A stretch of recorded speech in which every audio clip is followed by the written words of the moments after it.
Deep within the restricted archives of the Wisconsin Diocese lies a collection of documents the Catholic Church has endeavored to suppress for over 160 years. These records detail the systematic vanishing of 23 nuns from St. Mary's Convent near Lake Michigan between 1854 and 1862. Church officials have consistently dismissed these files as administrative errors and misinterpretations. However, the testimony of 3 separate diocesan inspectors along with a trove of private correspondence recently discovered sealed within a wall cavity during renovations reveals a narrative so horrifying that even seasoned historians have questioned whether such profound evil could truly fester within hallowed walls. What follows is the first comprehensive account of what many consider the most disturbing case of institutional corruption in American religious history, a case the Catholic Church has invested considerable resources to ensure would never reach public awareness. Before we proceed with the story of St. Mary's Convent, we must ask, if you find this account unsettling, please subscribe to our channel for more meticulously researched histories of America's concealed religious scandals. Our community of truth seekers spans all 50 states. Where are you listening from tonight? Share your location in the comments below. Now, let us return to the Wisconsin countryside of 1854, where our story begins.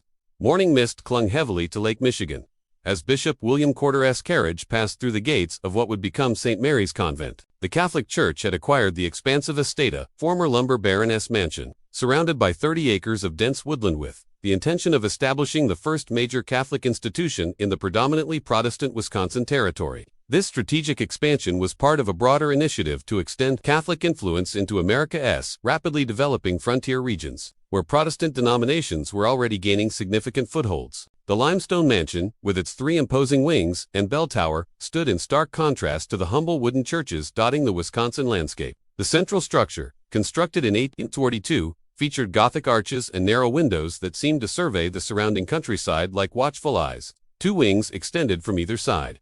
The east wing designated for the nuns' quarters, the west for the proposed orphanage and infirmary. Behind the main building stood a small chapel, its spire rising above the treetops, visible for miles across the flat Wisconsin plains. Local Protestant families viewed the arriving nuns with suspicion. Their black habits and Irish accents marked them as outsiders in a community dominated by German and Scandinavian settlers. The region's residents, primarily Lutheran and Methodist, had grown accustomed to the simple, democratic structure of their own religious communities. The hierarchical nature of Catholicism, with its rituals and secrecy, felt foreign and threatening. On the day of the convent's consecration, a small crowd gathered outside the gates. Papists, muttered Elijah Hoffman, a respected elder at the local Lutheran church, as he watched the black-robed figures process into the chapel. They'll bring their foreign ways here, corrupt our children with their idolatry. His companion, Wilhelm Schmidt, nodded grimly. My grandfather fled Germany to escape Catholic persecution. Now they follow us even here. This sentiment, while not universal, reflected the deep religious tensions that would form the backdrop for the coming tragedy. St. Mary's will serve as a beacon of God's mercy in this wilderness, Bishop Corder announced to the small gathering of clergy and local dignitaries at the consecration ceremony. His voice echoed through the newly completed chapel, where morning light filtered through simple stained glass windows, casting pools of colored light across the wooden pews. Under the guidance of Mother Superior, Catherine Murphy, this convent will offer shelter to orphans, comfort to widows, and healing to the sick. The bishop's Boston accent echoed off the stone walls as he introduced the 3 women who would lead the convent: Mother Superior Catherine, Sister Elizabeth Foster, and Sister Margaret Clarkall from established convents in the East. Mother Superior Catherine stood tall and imposing in her crisp black habit, her sharp features and penetrating gaze commanding instant respect. At 42, she carried herself with the confidence of a woman accustomed to authority. Her hands, when raised in prayer, were elegant but strong hands that appeared equally capable of comforting a child or disciplining an errant novice. Those who met her often commented on her eyes, an unusual pale blue that seemed to see through all pretense. Mother Catherine comes to us with the highest recommendations, the bishop continued. Her work at St. Augustine's in Boston has prepared her well for the challenges of frontier religious life. Sister Elizabeth, 38, with her perpetual smile and soft voice, would oversee the orphanage. Plump and maternal, with rosy cheeks and gentle hands, she seemed perfectly suited to care for abandoned children. When she spoke, it was always with a slight hesitation, as if carefully considering each word, a trait many initially interpreted as thoughtfulness rather than calculation. Sister Margaret, 35, with her extensive knowledge of herbal remedies, would establish the infirmary. Tall and thin, With a serious demeanor and nimble fingers, she carried herself with the precision of someone who measured medicines by the drop. Her dark eyes missed nothing, and her knowledge of both traditional and modern medical practices had impressed physicians in Boston and New York. 20 younger nuns, mostly in their 20s and newly arrived from Ireland, completed the founding community. They stood in perfect formation, habits crisp, heads bowed in appropriate humility, as Bishop Quarter blessed each by name. Sister Agnes O'Connor, Sister Bernadette Walsh, Sister Teresa Donovan, Mary Cullen's young women who had left behind family and homeland to serve God in a strange new country. Their faces, though solemn during the ceremony, occasionally betrayed their youth and uncertainty when they thought no one was watching. "The Lord has called us to this wilderness," Mother Catherine addressed her sisters that first evening. Candlelight cast long shadows across the refectory. The smell of fresh bread and weak tea hung in the air, and the chill of the Wisconsin autumn seeped through the stone walls. Despite the large fireplace at the room's end, we will face hardships unknown to our Eastern counterparts. We will encounter suspicion from those who fear our faith, but we shall overcome through devotion and sacrifice. The young nuns, far from home and family, clung to her words like a lifeline in this strange new world. Sister Agnes whispered to Sister Bernadette as they prepared for bed that night. Their narrow cots separated by barely an arm's length in the dormitory-style sleeping quarters. "Do you think the locals will ever accept us?" Her voice trembled slightly, betraying the brave face she had maintained all day. Sister Bernadette squeezed her hand in the darkness. "They feared our Lord too, at first. We must show them through our works that we mean only good." The whispered conversation ended abruptly at the sound of footsteps in the corridor, Mother Catherine making her rounds, ensuring all was in order on their first night. The convent quickly established itself as a functioning religious community. The daily rhythm of prayers began with matins at 3 a.m., the bells tolling through the pre-dawn darkness, summoning sleepy nuns from warm beds to cold chapel floors. The distinctive drone of Latin chants filled the chapel 7 times daily. From those early morning prayers through to Compline at 9 o'clock p.m., the sound became as much a part of the local landscape as the wind through the pines or the distant lowing of cattle. Between prayers, the nuns operated a small orphanage for abandoned children, tended the sick in a modest infirmary, and maintained extensive vegetable gardens. Their days followed a strict schedule: prayer, work, simple meals, brief recreation. More prayer, a rhythm designed to focus the mind on God and service rather than individual comfort or desire. By the winter of 1854, the orphanage housed 12 children, mostly the offspring of Irish immigrant laborers, who had died in railway or lumber accidents. Sister Elizabeth oversaw their care with apparent tenderness, teaching basic letters and numbers alongside Catholic doctrine. On Sundays, local families would sometimes visit after Mass, bringing small treats for the children and occasionally inquiring about adoption. Sister Margaret's infirmary began modestly but quickly gained respect among local families. Her knowledge of traditional remedies, poultices for inflammation, herbal teas for fevers, special compresses for chest ailments proved effective, especially during the harsh Wisconsin winter when doctor visits required dangerous travel. Through snow-choked roads, their self-sufficiency impressed even the most skeptical neighbors, and gradually the local attitude shifted from suspicion to grudging respect.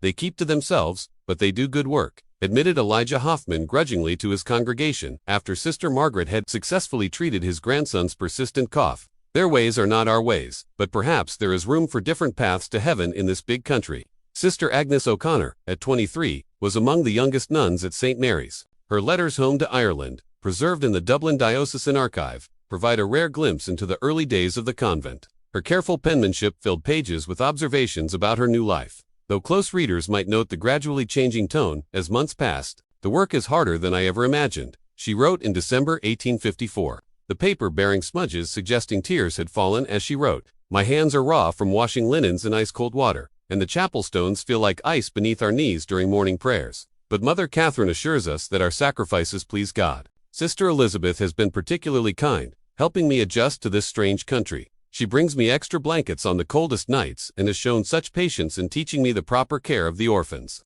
Sister Margaret's remedies saved us during a fever that swept through the orphanage last month," she continued. "The children burned with such heat we feared we would lose them all, but her tincture of willow bark and honey brought down their temperatures.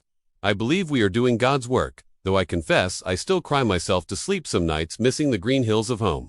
What these letters do not reveal, what Sister Agnes herself might not have fully comprehended, were the subtle changes already taking place within St. Mary's walls. Mother Catherine's leadership style, initially merely strict, had begun to shift toward the autocratic minor infractions of convent rules, previously addressed with gentle correction, now resulted in increasingly severe penances. Sister Josephine Brady's hands shook as she attempted to darn a tear in her habit one evening in January 1855. Having accidentally broken silence during afternoon prayers with a sudden cough, she had been assigned to kneel on dried peas while reciting the entire Rosaria penance that left her knees bleeding and swollen. Sister Mary Collins helped her thread the needle, their eyes meeting in a moment of silent sympathy. Do not draw attention to her weakness. Mother Catherine's voice cut through the quiet workroom, causing both women to startle. She had entered silently, a skill that increasingly unsettled the younger nuns. Sister Josephine must learn that discipline is the cornerstone of devotion. Each of you would do well to remember that. By the spring of 1855, St. Mary's had gained a reputation for exceptional charity. When a measles epidemic swept through the nearby lumber camps, Sister Margaret's infirmary treated dozens of workers, regardless of their faith. The convent began receiving modest donations from grateful families, and even Protestant ministers acknowledged the good work being done behind those limestone walls. What no one outside the convent realized was that life inside St. Mary's was changing in subtle, disturbing ways. The communal meals had become increasingly silent affairs, with nuns keeping their eyes fixed on their bowls of thin soup or plates of plain bread.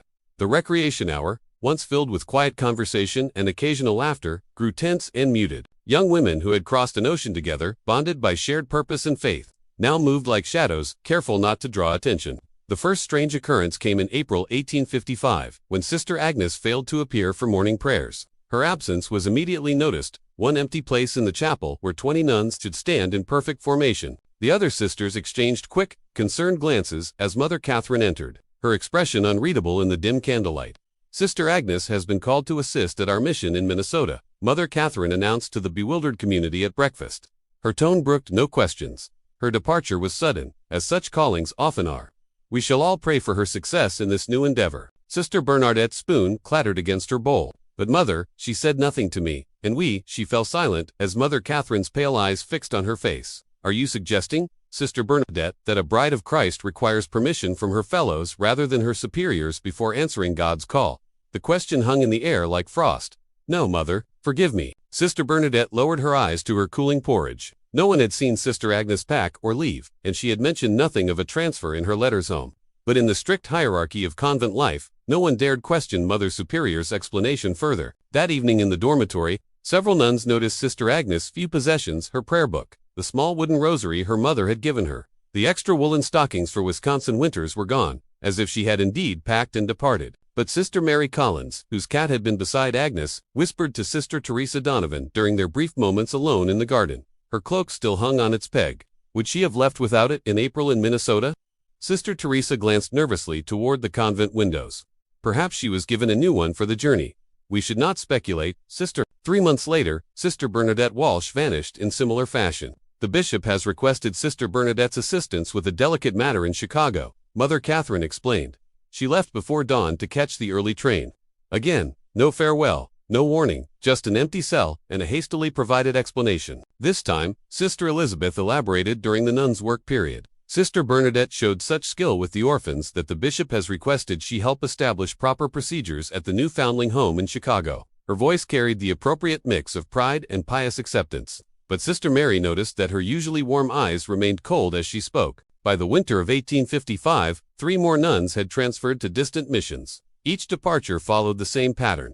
A young nun, usually one who had drawn attention for her beauty or gentle nature, would simply fail to appear one morning. Mother Catherine would announce her reassignment, always to a location too distant for easy verification. Letters sent by worried families to these supposed new assignments would return months later with brief, oddly formal responses that provided few details of their new lives. The responses, when examined years later by handwriting experts, would all be identified as written by the same person, not the missing nuns themselves. Sister Teresa Donovan was one of the few who dared voice concerns.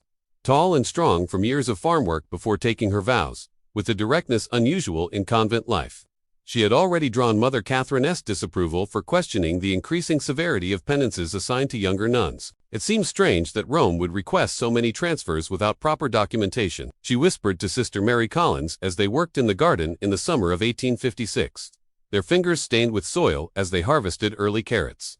The garden had expanded that year, with a new section dedicated to medicinal herbs that Sister Margaret tended personally behind a high fence that none but she and Mother Catherine could enter. And have you noticed it's always the youngest and prettiest who are called away? Sister Teresa continued, her Irish brogue thickening, as it always did when she was upset.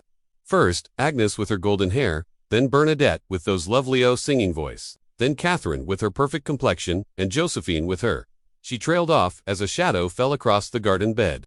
Sister Mary hushed her immediately, glancing nervously toward the convent windows where Sister Margaret stood watching, her thin face expressionless. Mother Catherine has her reasons. We must trust in her wisdom. The following week, Sister Teresa was gone. Called to a contemplative retreat in Montreal was the official explanation provided at morning prayers. Sister Mary, now thoroughly frightened, kept her head down and her thoughts to herself. That evening, as she made her bed, she found a small piece of paper tucked beneath her pillow, a page torn from Sister Teresa's prayer book with a hastily scrawled message in the margin. Something is wrong.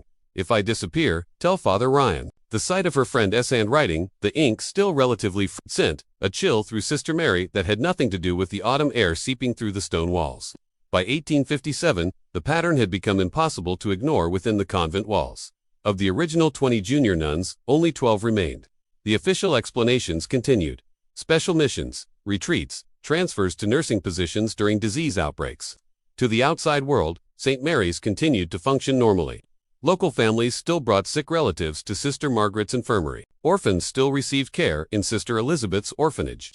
Sunday visitors saw nothing amiss in the solemn processions of black-clad figures moving from chapel to garden to refectory. But inside those limestone walls, fear had become a tangible presence. The remaining nuns spoke in whispers, avoided being alone, and watched in terror as their numbers dwindled. Mother Catherine's leadership grew more authoritarian.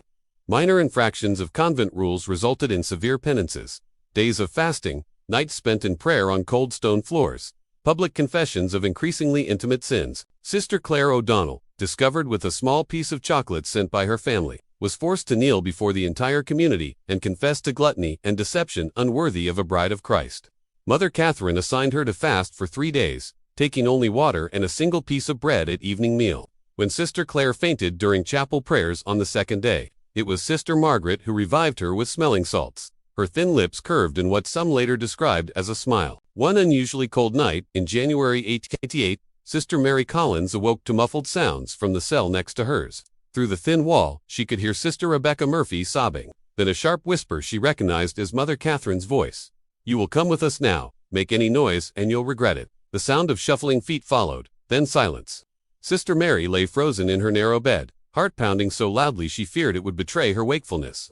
The floorboards in the corridor creaked. 1, 2, 3 sets of footsteps moving away from Sister Rebecca's cell. Then a sound that would haunt Sister Mary's dreams for years to come, a muffled cry, quickly silenced, followed by what sounded like a body being dragged rather than walking of its own accord. The next morning, Mother Catherine announced that Sister Rebecca had been called to serve at a frontier mission in the Dakota Territory. The native children there require instruction, and Sister Rebecca's patience with the orphans has prepared her well for this holy task. Mother Catherine's pale eyes swept the refectory, lingering momentarily on Sister Mary. We shall miss her gentle presence, but rejoice in God's purpose for her talents. Sister Mary, shaking with fear, managed to maintain her composure through morning prayers. Her rosary beads clicked between trembling fingers as she mouthed the familiar prayers, her mind racing with terrible possibilities. What had happened to Sister Rebecca? What had happened to all the others? That afternoon, while sweeping the corridor outside Mother Catherine's office, she overheard a disturbing conversation. The heavy oak door was not quite closed, and voices carried clearly to where Sister Mary stood, dust brush suddenly motionless in her hand. "The doctor says this one will fetch a higher price." Sister Elizabeth's usually gentle voice had taken on a cold, calculating tone that Sister Mary would not have recognized had she not been listening at that very door. "He says men pay extra for the innocent ones. We need to be more careful with the timing." Sister Margaret replied, the sound of glass clinking suggesting she was organizing her medicines as she spoke. 3 in 1 month raises questions. The bishop's secretary mentioned it in his last letter. The bishop is easily managed. Mother Catherine's dismissive laugh sent chills down Sister Mary's spine. Another donation to his cathedral fund, and his questions will disappear. Besides, we've established the pattern well enough. No one questions nuns being sent to frontier missions or succumbing to illness during their charitable work. "What about the Collins girl?" Sister Margaret asked, her voice dropping lower. "She watches too closely. I've seen her listening at doors." A moment of silence followed, during which Sister Mary's heart nearly stopped. "We'll wait," Mother Catherine finally replied. "She's too plain to fetch much, and she has that correspondence with her brother in the seminary. Disappearing too many at once attracts attention. Rebecca will keep the doctor's clients satisfied for now." Sister Mary fled before she could be discovered, her mind racing. What had happened to her missing sisters? What terrible fate had befallen Sister Rebecca just last night? And who was this doctor they mentioned? The pieces began to fall into terrible place in her mind. The missing nuns, always the youngest and most attractive. The strange visits from well-dressed benefactors who toured the convent with Mother Catherine. The unexplained sounds sometimes heard from the locked north wing at night. The growing wealth of the convent despite its supposedly humble means. After a sleepless night of prayer and deliberation, Sister Mary made a desperate decision. During her weekly duty, collecting eggs from the chicken coop, the only time she was permitted beyond the convent walls. Without supervision, she slipped a hastily written note into the pocket of Jimmy Fletcher, the 12-year-old son of a local farmer who delivered milk to the convent each morning. Jimmy's eyes widened as Sister Mary's hand brushed his pocket. She had never spoken to him directly before. The rules forbade casual conversation with outsiders, especially males of any age. Please deliver this to Father Thomas at St. Joseph's Church in town, she whispered, pressing a small silver cross into the boy's hand. The cross had been her confirmation gift, the only item of value she possessed. Tell no one else. Lives depend on it. The boy nodded solemnly, his freckled face serious beyond his years. Yes, sister, I promise. The note, which has been preserved in diocesan records, read simply, "Something evil happens at St. Mary's. Nuns disappearing, not sent away as claimed. I fear for my life. Please send help. Sister Mary Collins." Father Thomas Ryan, the young Irish priest who received the note, had always harbored reservations about Mother Catherine. During his monthly visits to offer Mass at the convent, he had noticed the dwindling number of nuns and found Mother Catherine's explanations vague and inconsistent. But as a mere parish priest, he had limited authority to question a Mother Superior. Father Ryan paced his small study, the worn floorboards creaking beneath his feet as he read and reread Sister Mary's desperate message. The silver cross lay heavy in his palm. He recognized it as the type given to young women at confirmation, not something a nun would part with lightly. The urgency of the message, combined with his own growing concerns, demanded action. But what action could he take against a Mother Superior, especially one as well-connected as Catherine Murphy? Rather than confronting Mother Catherine directly, Father Ryan traveled to Milwaukee to speak with his superior, Bishop John Haney. The journey took a full day by horseback, the late winter roads alternating between ice and mud. He arrived at the bishop's residence with his cassock spattered and his resolve firm. Bishop Haney received him in a comfortably appointed study, far warmer and more luxurious than Father Ryan's humble parish house.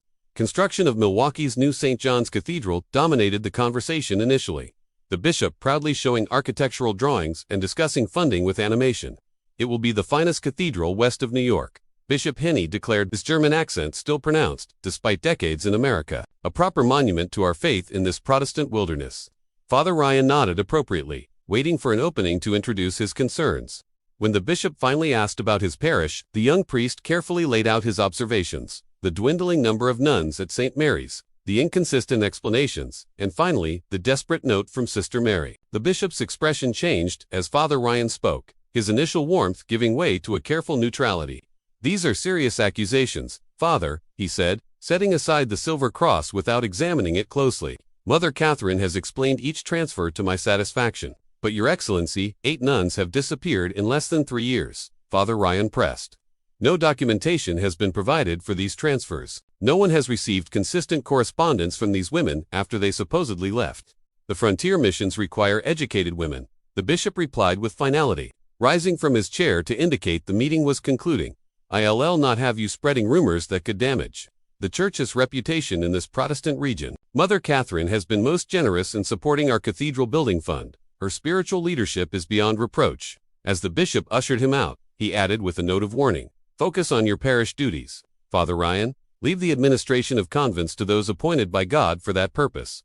Father Ryan left the bishop's office discouraged but not deterred. If the proper channels would not address his concerns, he would need to find another way to investigate the mysterious disappearances at St. Mary's. The opportunity came in March 1858, when Bishop Haney assigned Father Ryan to collect the annual financial reports from parishes and religious institutions throughout the diocese. This official capacity gave him legitimate reason to examine St. Mary's records and perhaps find evidence of what had happened to the missing nuns. The March winds cut through Father Ryan's heavy coat as his horse-drawn buggy approached St. Mary's. The convent looked different, somehow the gardens more neglected, the windows darker despite the mild spring weather that should have brought the nuns outdoors for their work. The bell tower that had once rung clearly for each divine office now sounded less frequently, its tones somehow muted. He was met at the door by Sister Elizabeth, whose customary smile seemed strained. Dark circles beneath her eyes suggested sleepless nights, and her typically neat habit showed small signs of neglect. A missing pin, a slight stain on the white collar. "Father Ryan, we weren't expecting you today,"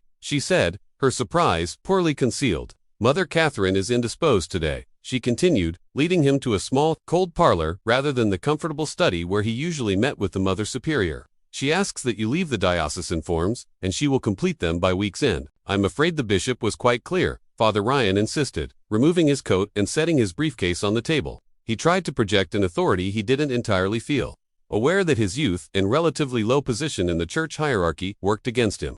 "I am to review the records personally this year. Financial irregularities have been discovered in several institutions." Sister Elizabeth's smile vanished entirely. "That won't be possible today. Our bookkeeper, Sister Margaret, is attending to a dying child in the infirmary. Then I shall wait." Father Ryan settled more firmly in his chair. "Or perhaps I could tour the convent while waiting. It has been some time since I've seen the improvements to the orphanage I've heard so much about." The look that flashed across Sister Elizabeth's face was at fear. Anger vanished quickly. "As you wish, Father, though I must ask you to avoid the North Wing. We have several cases of influenza there and would not want you exposed." The North Wing, where Father Ryan had never been permitted to enter, ostensibly because it contained the nuns' private quarters, his suspicion deepened. The tour revealed a convent functioning far below its reported capacity. Where were the 20 orphans mentioned in Mother Catherine's reports to the diocese? Father Ryan counted only 7 children, all looking thin and frightened. When he attempted to speak with a small girl sweeping the dormitory floor, Sister Elizabeth quickly intervened, sending the child away on an errand. The infirmary, supposedly caring for dozens of local residents, contained only 3 elderly patients, none showing signs of the reported influenza. Sister Margaret was nowhere to be seen, despite her supposed attendance on a dying child. Most disturbing was the clear reduction in nuns. Father Ryan had offered Mass at St. Mary's just 3 months earlier, and recalled at least 15 nuns in attendance. Today he counted only 8, including Sister Elizabeth. When he inquired about specific nuns, he remembered Sister Rebecca, Sister Josephine, Sister Clare. He received the same vague responses about transfers and special missions. "And Sister Mary Collins?" he asked casually, as they passed the laundry room, where 2 nuns worked silently at large washtubs, steam rising around their reddened hands. Sister Elizabeth's step faltered slightly. "Sister Mary has been assigned to our mission in St. Louis. She left just last week. Her experience with the orphans made her particularly suited to the work there."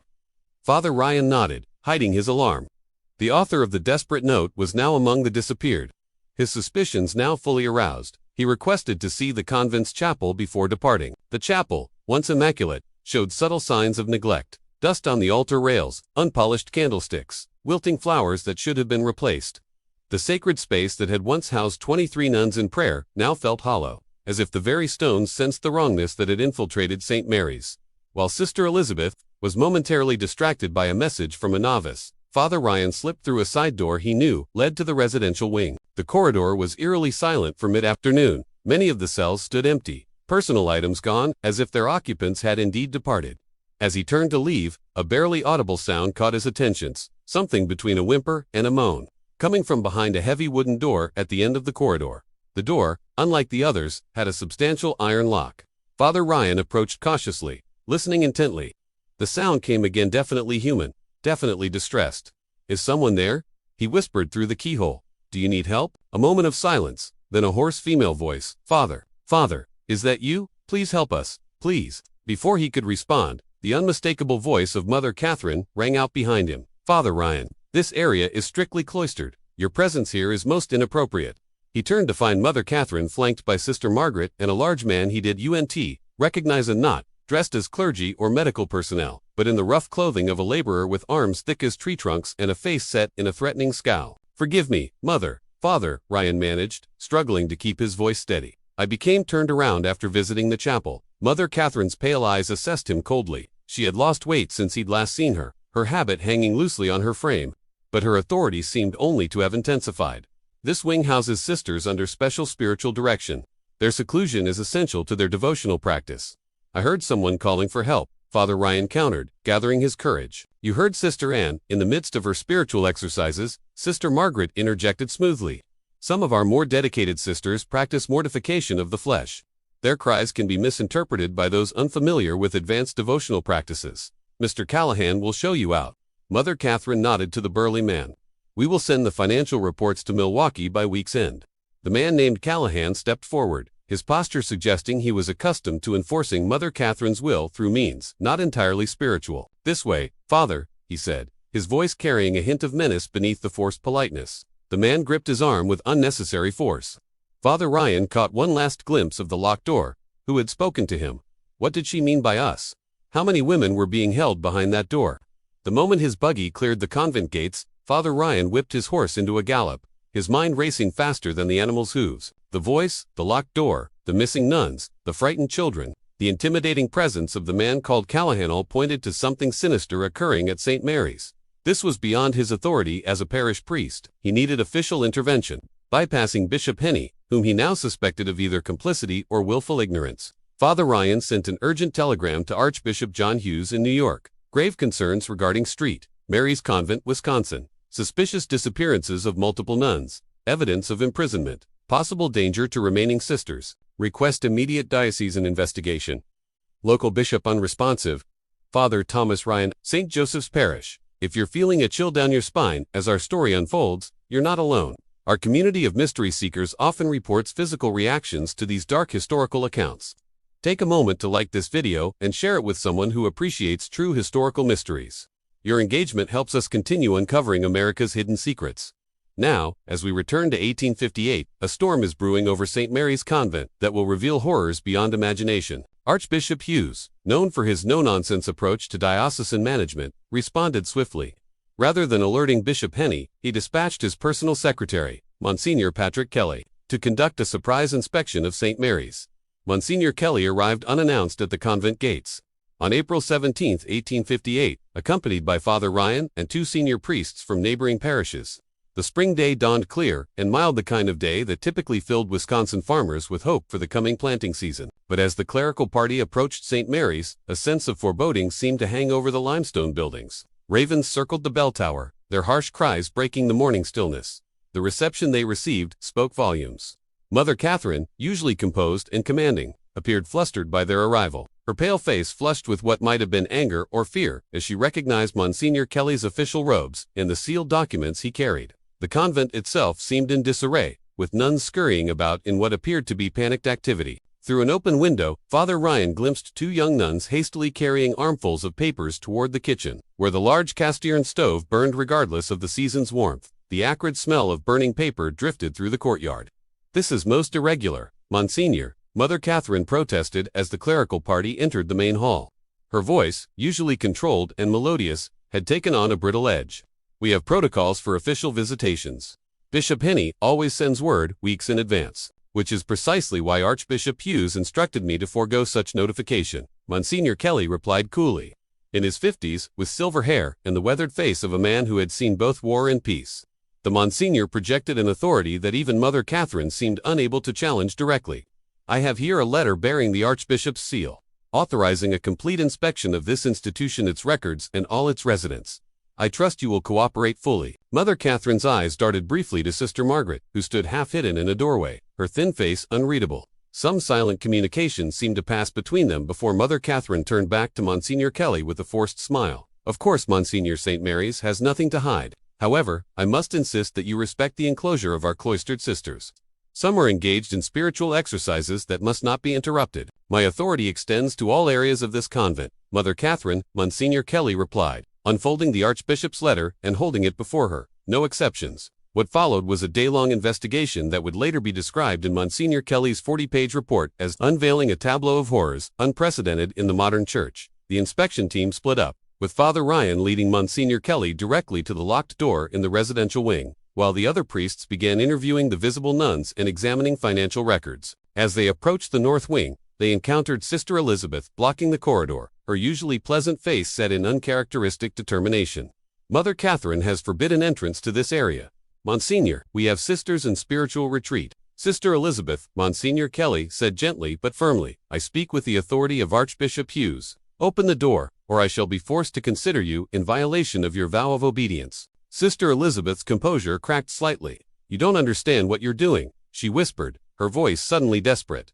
"He will be most displeased." "He?" Father Ryan questioned. "Do you mean Bishop Henney?" Sister Elizabeth merely shook her head, eyes darting nervously toward the windows as if expecting someone to appear.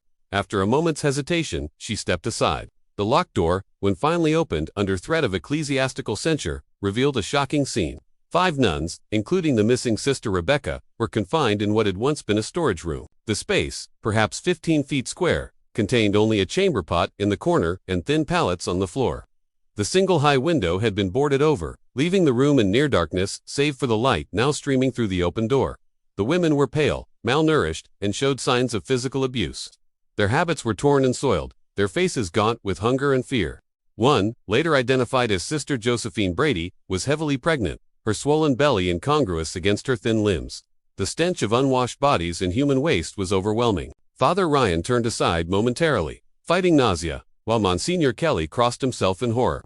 "In the name of all that's holy," the Monsignor whispered. "What has happened here?"